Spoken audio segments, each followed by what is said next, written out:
Hello, dear listeners. Today, in our usual daily broadcasting time, we'd like to share a short story with you. Let's listen to the story together. Rose had an affair. She was seeing an older man who was practically her father's age, and she called him her dad. After spending time with her dad, she came home and saw her husband, Mark, waiting for her at the door. Just as she was about to smile and say hello, he slapped her. They argued and decided to get a divorce.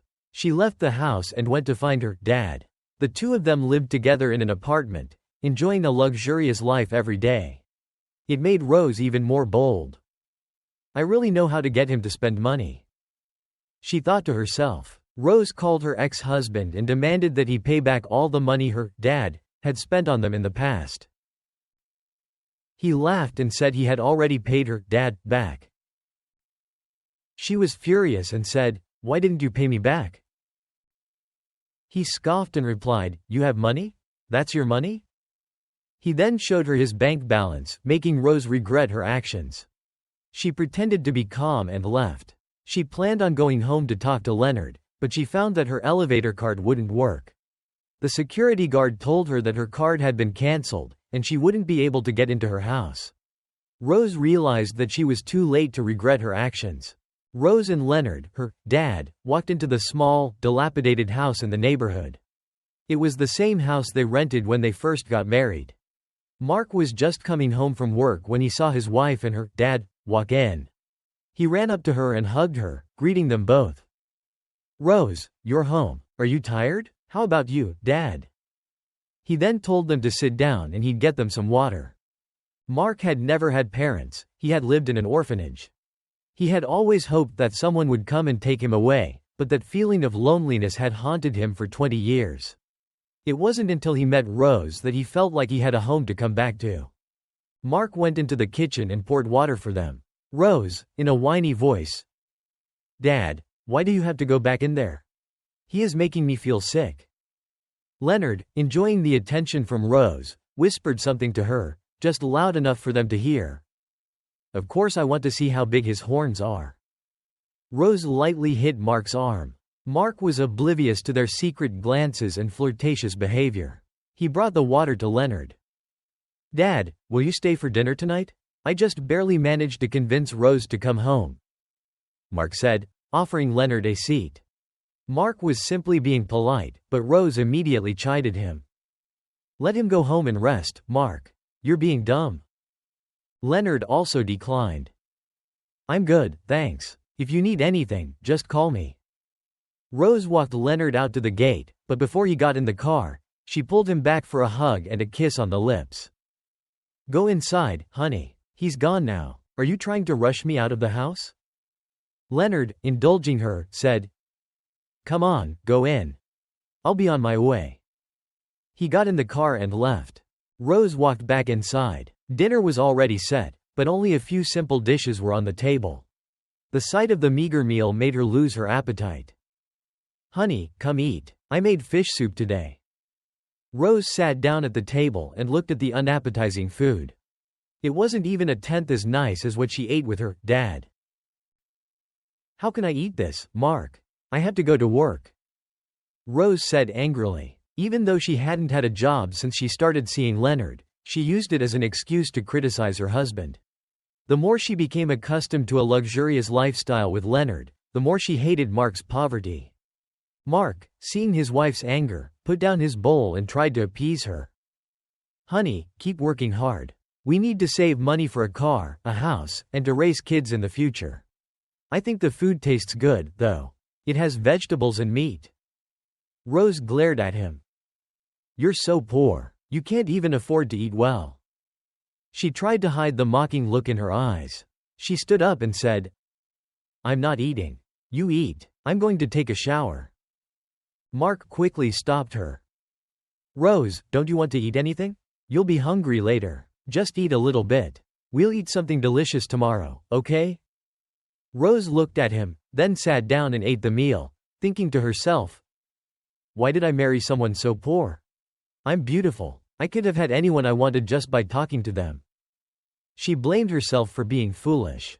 After finishing her meal, she got up to take a shower. In the bathroom, she used her concealer to cover the hickeys on her neck and arms. She muttered to herself, "I am beautiful. I shouldn't be living in this poor place." "Let's have a child, Rose," Mark asked. Rose jumped up and pushed Mark away. "Our house is so poor. You're just a lousy delivery driver. Where will we get the money to raise a child?"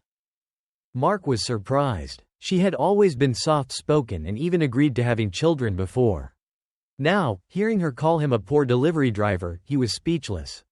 He didn't hug her back. Instead, he just lay there staring at the ceiling. He knew he was just a poor delivery driver, but he had always tried his best for her. He thought to himself, "If I had studied harder and gone to college, or if I had been a bit braver and started a business, maybe we could be living a better life now." Early in the morning, Mark was busy in the kitchen, making breakfast. He cooked 2 bowls of noodles with eggs and added some bok choy.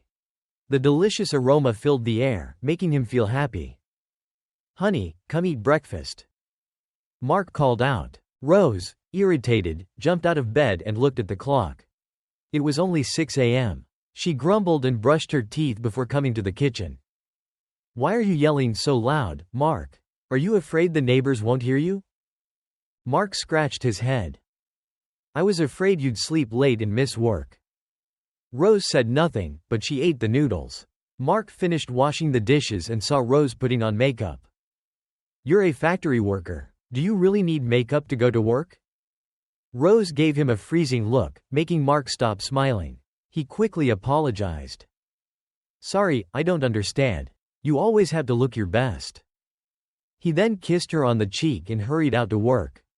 Rose wiped off the kiss, her lips curling in disdain, and continued putting on makeup. Since she started seeing Leonard, she quit her job and always tried to leave for work later than Mark to avoid suspicion. She called Leonard. "Honey, I'm done. Are you coming to pick me up? Come now." After hanging up, she chose a tight-fitting dress that accentuated her curves.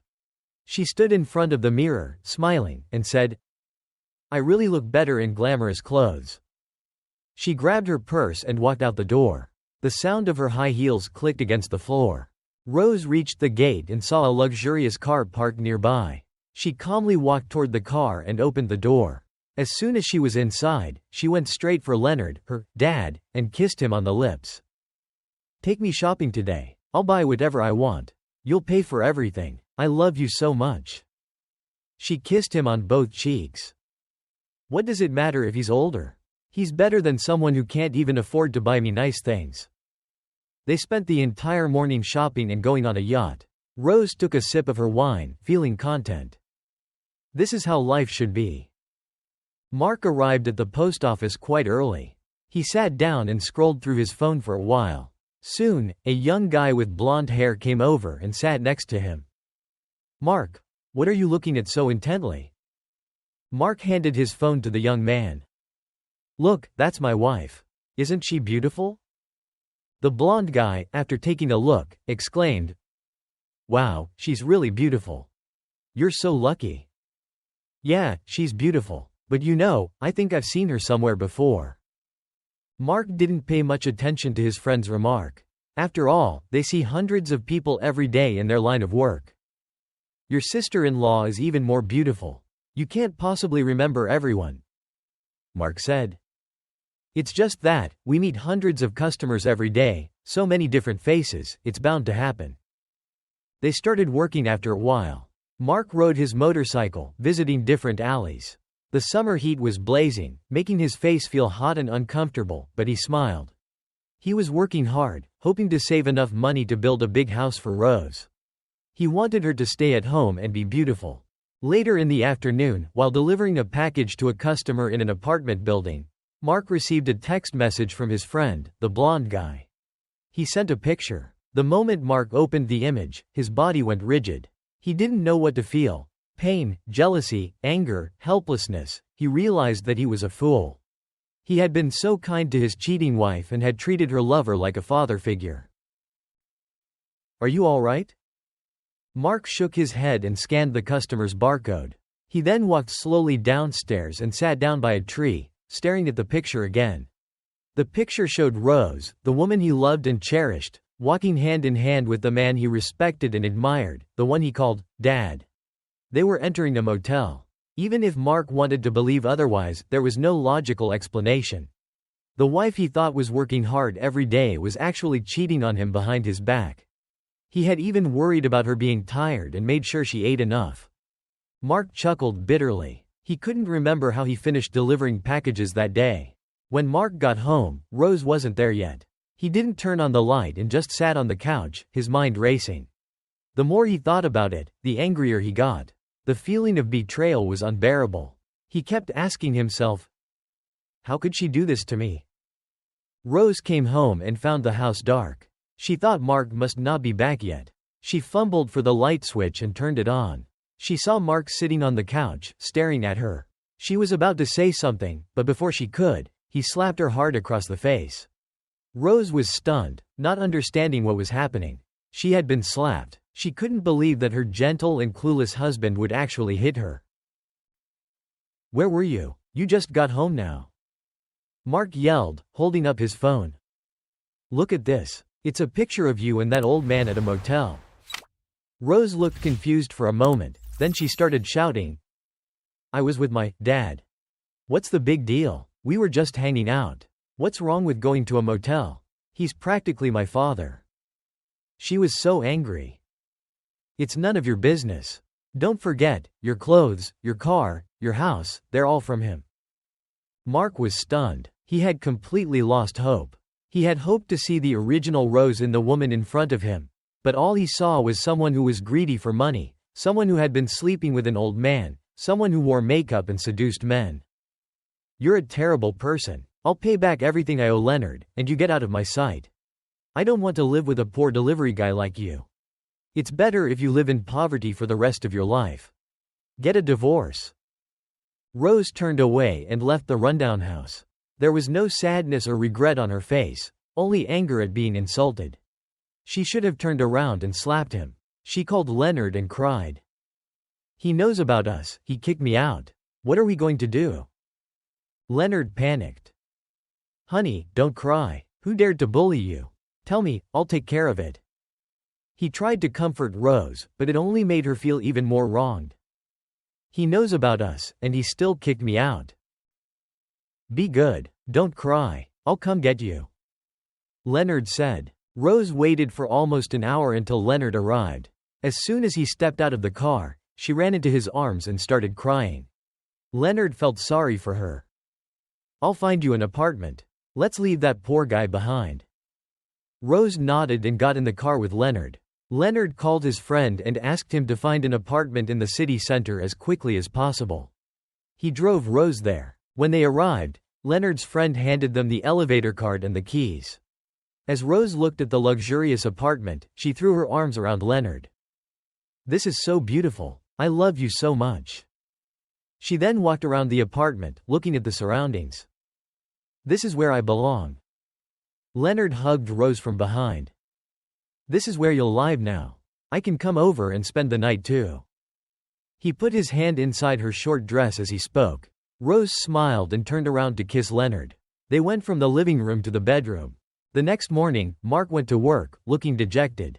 He saw Rose's decisive departure and felt strange. Was this the same woman he loved? When Mark got to the post office, Blondie was already waiting there for him. Seeing Mark's expression, he didn't know what to say. Mark sat down next to him. Thanks for telling me. Blondie mumbled. No problem. How are things with you and Rosé? You guys got a divorce, right? He was shocked to hear about their divorce. Mark had always been kind and he loved his wife so much. It was something he never expected. But, well, who could accept a wife who's sleeping with an old guy? Don't be sad. It's good that you guys got a divorce. You have a lot of options. Besides, she'll get what's coming to her eventually. Mark nodded. It's not like she's the only girl in the world. He stood up and started working. He got on his motorcycle and started delivering packages. This time, Mark was more focused than he was the day before. He delivered packages quickly and was very polite to all his customers. Mark had been working hard for the past few days. Today, he had a customer who lived in a wealthy neighborhood. He stood in front of the luxurious mansion, speechless. This lavish estate was probably as big as dozens of the houses he rented.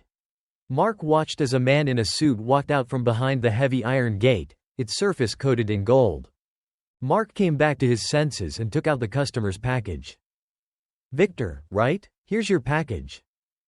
As Mark looked up, he saw the customer staring at him with a stunned expression, a mixture of surprise and amazement. Mark was puzzled. "Sir, are you all right?" The customer shook his head and took the package. "May I have some of your hair? I like to collect hair, and I think yours is beautiful." Mark was even more confused. He looked at the young man who had just stepped out of the mansion. Seeing Mark's bewilderment, the customer quickly explained, "I collect hair. Your hair looks nice." Even Victor couldn't believe this ridiculous excuse, let alone Mark. Despite his confusion, Mark took off his helmet and gave him a few strands of hair. He thought to himself, "Rich people are strange." Mark got back on his motorbike and left. The butler saw his master standing there, still in a daze. "Master, is something wrong with the delivery guy?" Victor shook his head and went inside. The butler didn't say anything, just closed the door. After a night spent sleeping with Leonard, Rose cuddled up to him, whispering, "Do you love me?" Leonard, his arms wrapped around the beautiful woman, replied, "Of course I love you, honey." He smiled brightly. Rose pretended to be concerned. "I'm thinking of looking for a job to help out a little. I need to save some money." Leonard immediately protested. "Why do you need to work? Don't you have enough money from me?" Rose quickly waved her hand, saying, No. It's just that I want to do something. I want to open a nail salon." Leonard was curious. "Open a nail salon? But you don't know anything about nails." Rose pouted, lightly hitting Leonard's chest. "I don't know how to do nails, but I don't know how to hire employees either. I just want to do something. I'm so bored just staying home all day." Leonard hugged her close and thought for a moment. "How much do you need?" Rose was excited.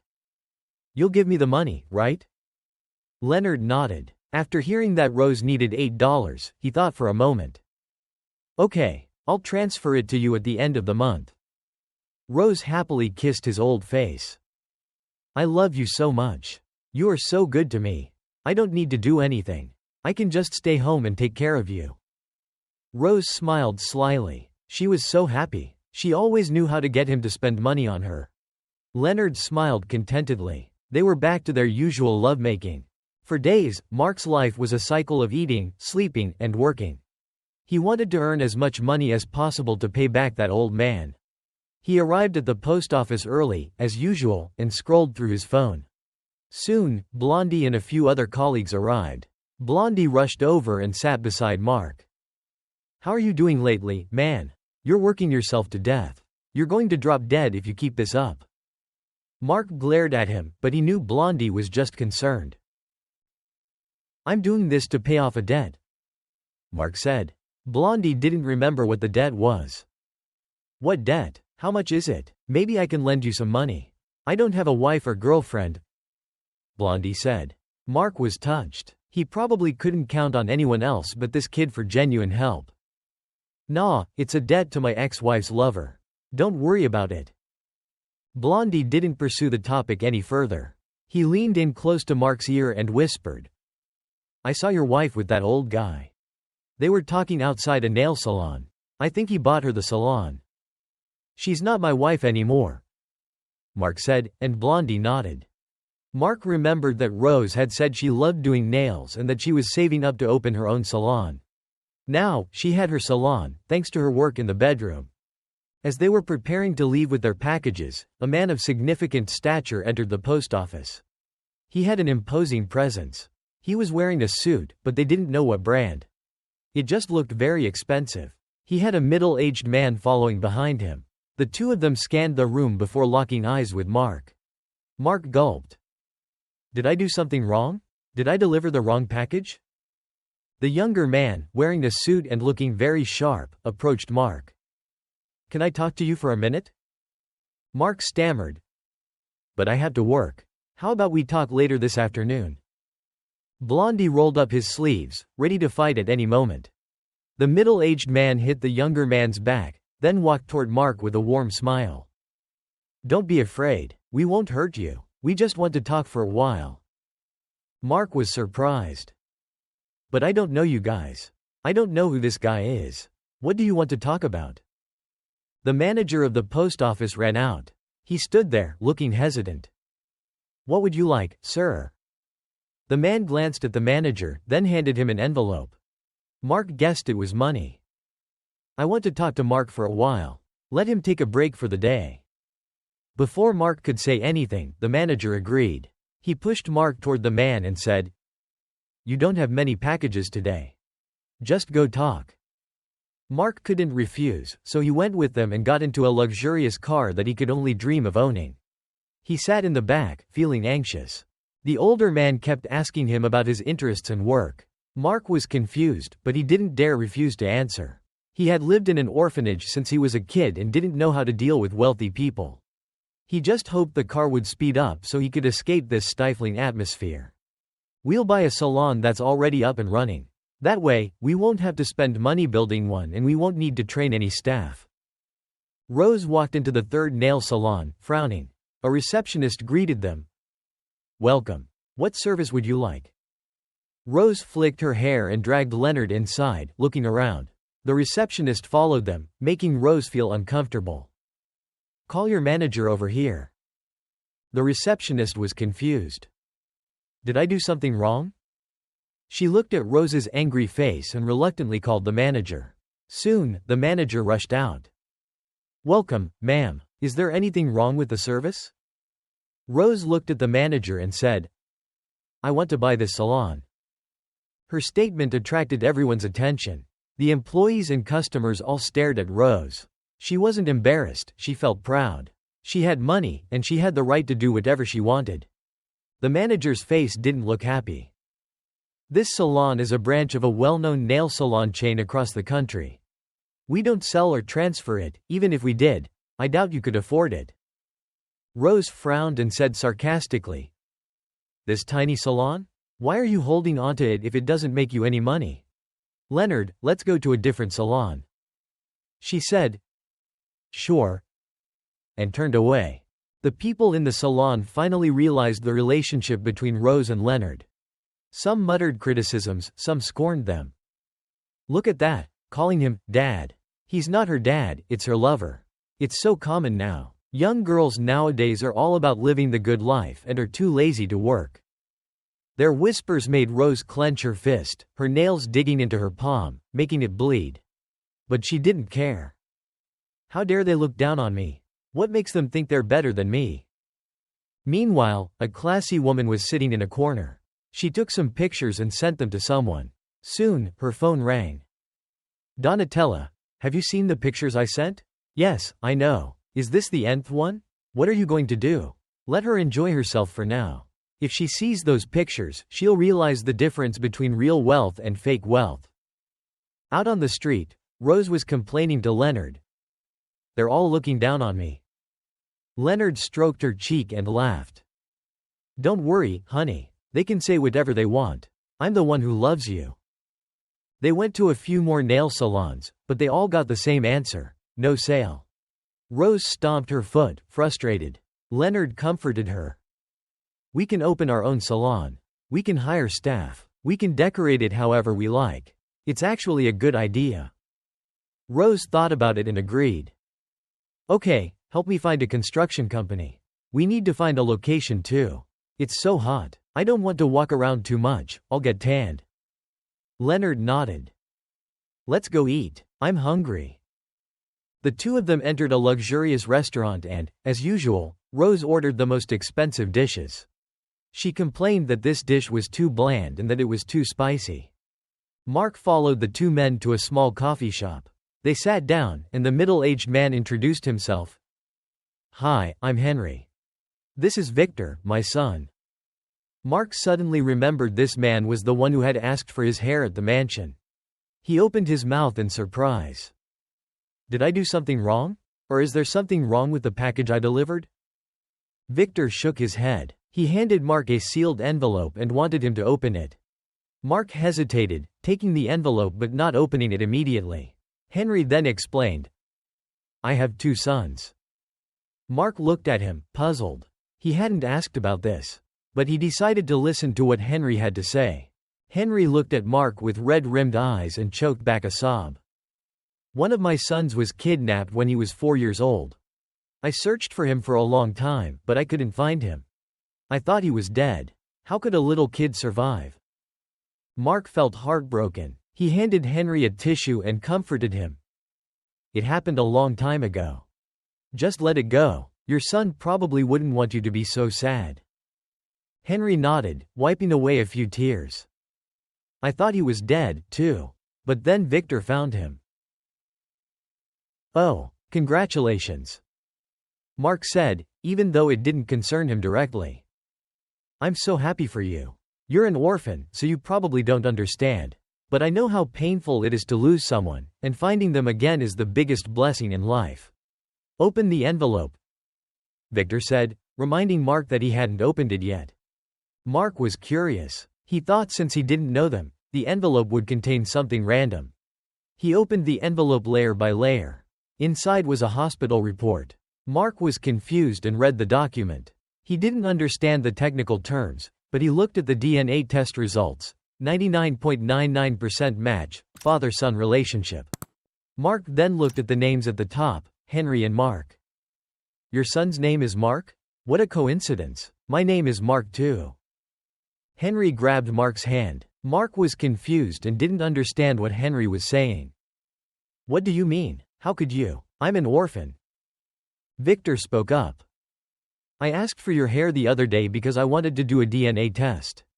I thought you looked like my brother, so I lied to you." Mark lifted his head to stop the tears from falling. He calmed himself down a bit and said, "So, you're my dad, and Victor is my brother." Henry nodded and walked over to hug Mark, his face looking younger. He choked back a sob. "I'm here to take you home, son. Your mother misses you so much." Mark was stunned. Yesterday, he was a poor delivery driver, heartbroken over his wife's affair, trying to work hard to pay off his debt. Now, he has a family. And a wealthy family, at that. Mark nodded, but he still couldn't bring himself to call Henry, Dad. Henry seemed to understand and didn't force him. There was plenty of time for that. Mark went back to the mansion, but this time, he didn't have to stand outside the gate. He was allowed to go straight inside.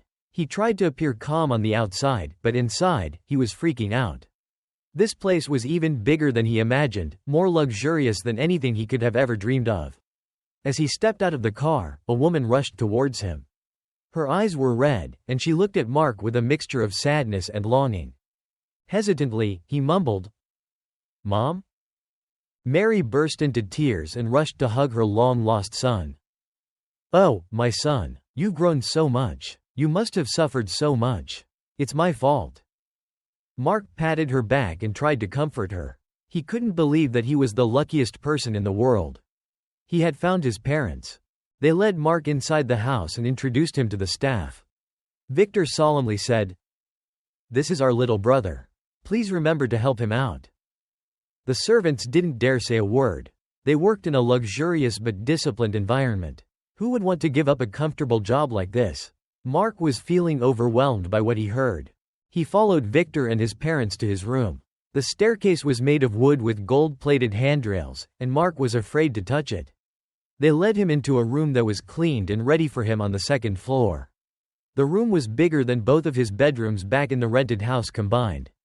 There was a refrigerator, a closet, a TV, and a laptop. Mark was speechless. "I must have a very poor imagination." Victor asked, "Do you need anything else? I'll get it for you." Mark quickly shook his head. "No, this is enough. This is more than enough. I wouldn't dare ask for more." Mark's parents chatted with him for a while, then went downstairs to make dinner. After Mark's parents left, Victor asked him to sit down. "I've been looking into your life," he said, pausing to observe Mark's reaction. Mark nodded, signaling him to continue. Reassured, Victor said, "How's the divorce going? Did you file the papers?" The court will probably issue a ruling soon. Victor nodded and handed Mark a stack of photos. They showed Rose and Leonard, her lover, going out, dining, and checking into a hotel together. There were even a few pictures of them kissing in public. Mark stared at the photos, feeling a bit numb. Before, he would have been filled with sadness, misery, hatred, and helplessness. But now, he just felt disgusted. It was truly a case of birds of a feather flock together. Rose didn't deserve his love. Even if she regretted it later, it would be too late. Seeing his brother's disgusted look, Victor felt reassured. If you want to get revenge, I'll help you. Mark looked up and asked, Revenge? How? Victor chuckled and said casually, I'm in business with his wife. I can get her to take care of him for you.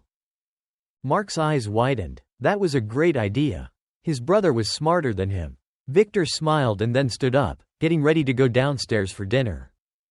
I have your clothes ready. Okay. Mark watched Victor walk out and then closed the door. He fell back onto the bed, laughing. He couldn't stop. I'm not poor anymore. I'm a rich heir. No one can step on me anymore. His phone buzzed. It was Blondie calling. Mark picked up the phone, but before Blondie could ask how he was doing, Mark laughed out loud. Dude, I'm rich. Blondie, hearing his laughter, knew something was up. You hit the lottery? People are saying you've made some enemies. I hit bigger than the lottery, Mark said. Blondie was confused. What's bigger than the lottery? Mark took a deep breath. The two people I met this morning. They're my dad and brother. We're living in their mansion right now. He turned on the camera so Blondie could see. Blondie was driving on the road. He pulled over and held up his phone to watch. He was stunned. Then, combining what he had seen with what Mark had just said, he screamed, Holy crap, you're so lucky. He looked at the luxurious room on Mark's phone. Wow, that's beautiful. You're rich now. Don't forget about your buddy. They talked for a bit until Blondie had to get back to his deliveries. Mark went to grab some clothes and take a shower. He was overwhelmed as he fumbled around, trying to turn on the water. He finally got it turned on and set the temperature to hot. Then he relaxed in the tub, listening to music. When Mark went downstairs, he found his parents and Victor sitting on the couch, watching something on TV. Victor nodded along as they watched. When his mom, Mary, saw him coming down the stairs, she waved him over and told him to sit beside her. She shoved Victor aside, making him scoot over. Mark, sit here. Look at these pictures of you as a baby. Victor, with a half-hearted smile, gave up his spot. He said, feeling a little hurt. Looks like I'm being pushed aside. Mary and Henry laughed. Mark laughed too and tried to comfort his brother. You're my favorite brother. Mark sat down and looked at the photos. He was surprised to see how chubby he was as a baby. In the pictures, his parents were young, and Victor was still a little kid. They were all a happy family. Mary asked, How was your life over the past few years? Mark thought back and replied, I lived in an orphanage. After I finished school, I got a job. I didn't go to college, so I only became a delivery driver. I got married, but my wife had an affair. I'm currently filing for divorce. Everyone felt sad for him. Over the past few days, Rose had been sweet-talking Leonard into giving her more money. They had already found a location for her nail salon and were getting it renovated. It was nearing the end of the month, and she was expecting money soon. She was so happy that she was shopping every day, not paying attention to anything. She saw herself as a princess, acting arrogantly. Rose walked into a familiar store in the shopping mall, showing off the card that Leonard had given her to buy whatever she wanted. Before, she had been hiding her spending, scared to explain it. Now, it didn't matter. They were about to get divorced. What did she have to be worried about? She called a few of her new, rich friends. Quinn, hey, want to go on a trip with Lily and me? A clear, sweet voice answered on the other end. Let me ask Lily first. They chatted for a few moments and hung up. Rose chuckled to herself. She was using her new identity as a rich daughter to easily make friends with these wealthy girls. She could finally enter high society. The three of them quickly planned a trip together.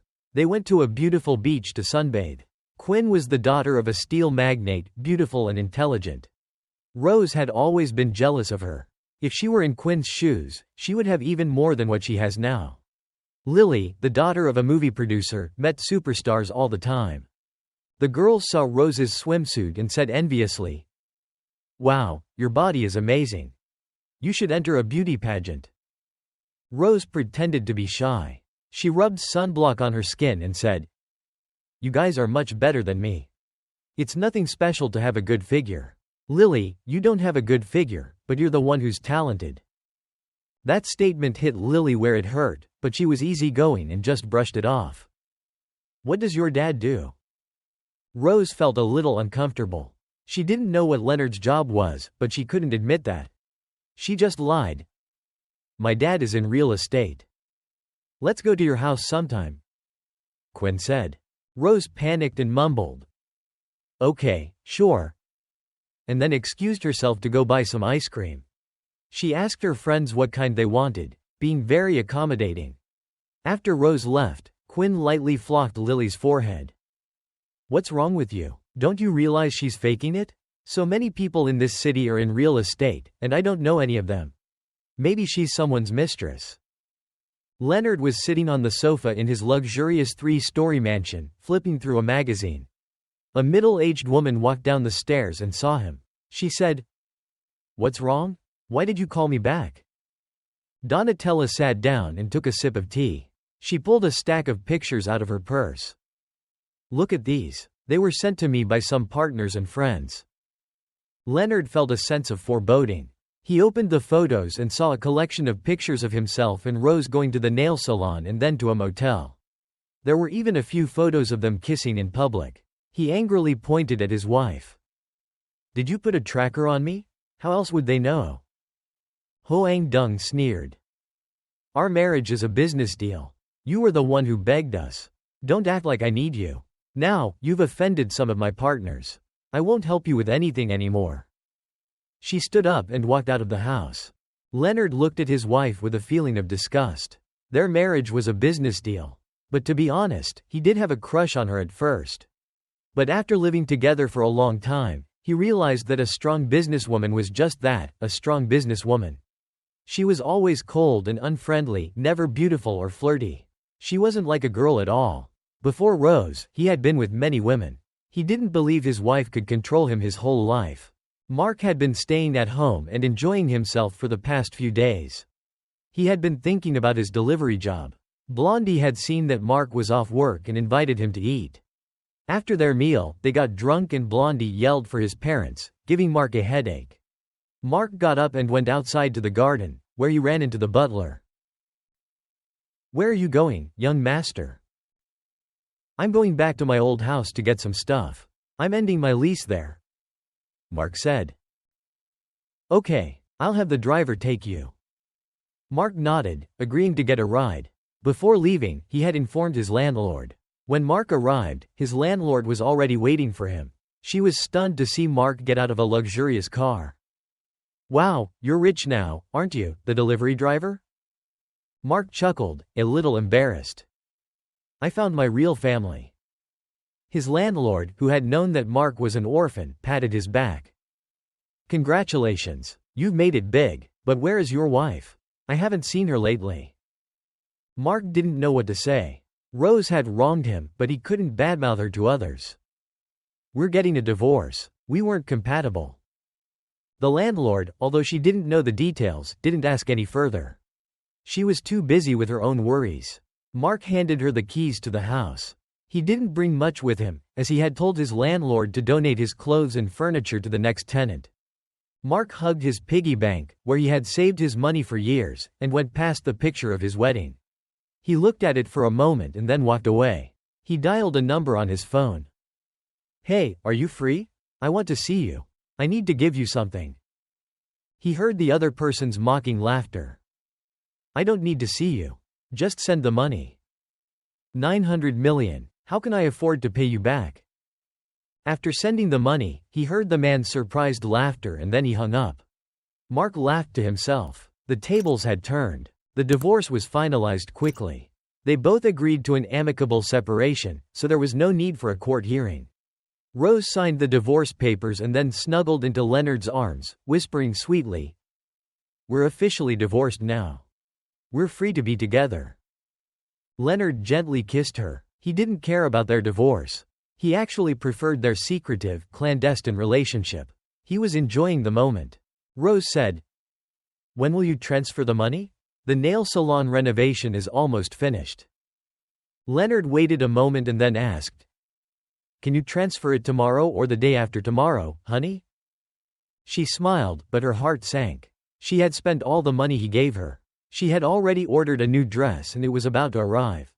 She really needed money, but she couldn't ask Leonard for more. She suddenly remembered someone who could help.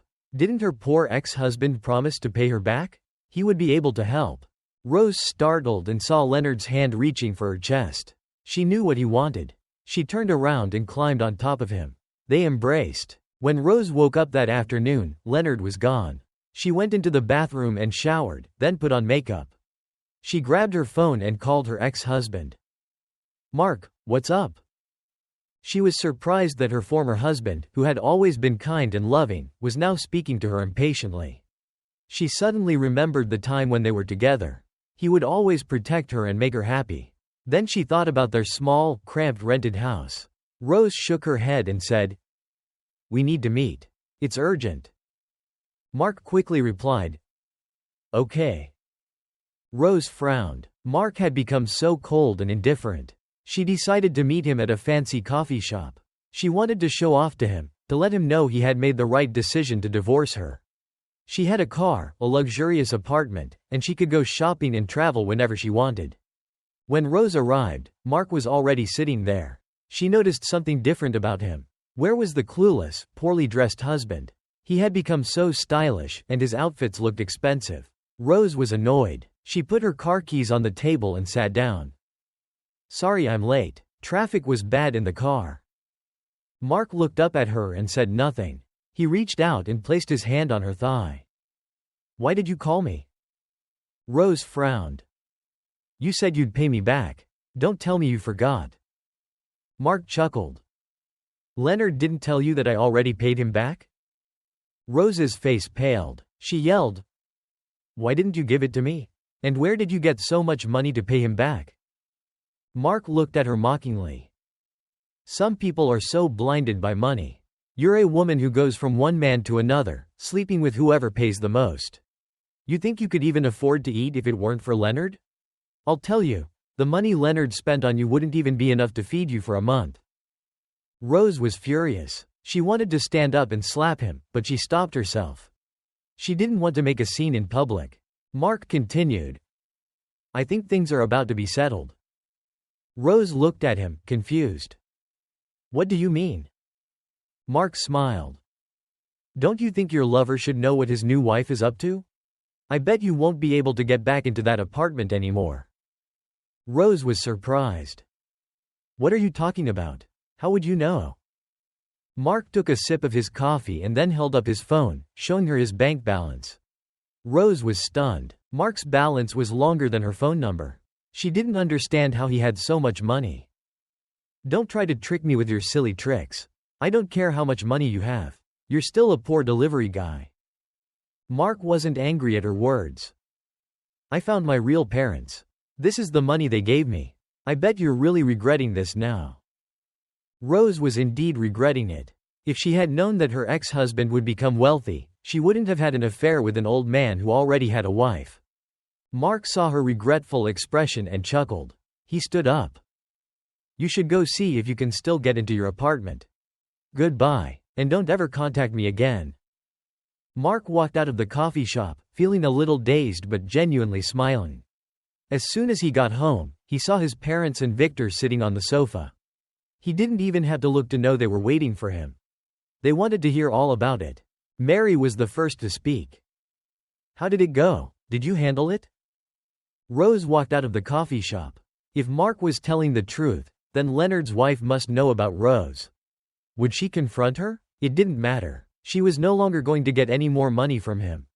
Rose hurried back to her apartment. She pressed the elevator button, but the card didn't work. She tried several times, but the elevator wouldn't open. She went to the security guard.